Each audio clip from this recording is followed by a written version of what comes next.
There is this very important element of documentary film, I think, about bearing witness and of sharing these stories which we don't hear otherwise. But Claudia, let me turn to you, because I think that's very much at the heart of your work. The idea of bearing witness, of making sure that these stories are preserved and shared, and that we learn from them. Talk a little bit about the work of the Shoah Foundation, and specifically with respect to the work you're doing with in the aftermath of the Guatemalan atrocities.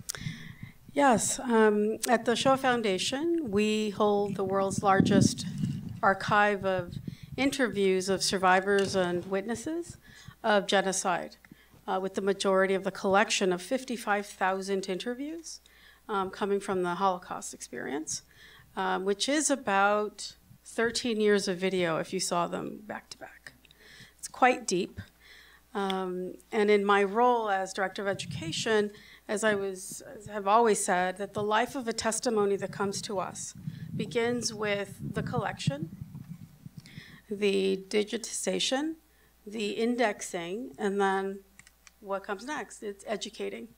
So for us, the project with Freddie's organization was very much the same approach, which is how do we make these stories, how do we preserve them and make them available in perpetuity? So that's exactly what we do. When we work with educators and students around the world, and that's exactly what we do, we work with educators to see what it is that the local community is interested in terms of education. And so we work closely with our partners like Freddie's organization to figure out what would make the most sense in terms of the use of the testimonies to educate, whether it be around human rights, tolerance, respect, you name it.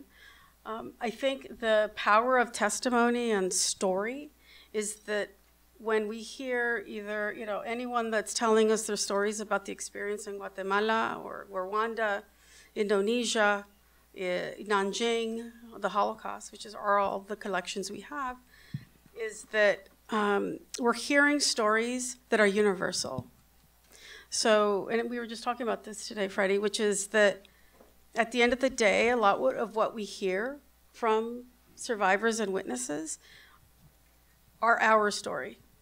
And in fact, one of the stories that you'll hear in the Guatemalan collection is of Sandra, I forget her last name, Sandra, I can't remember. But she'll say, once you start talking, speaking, you make sense of your experience.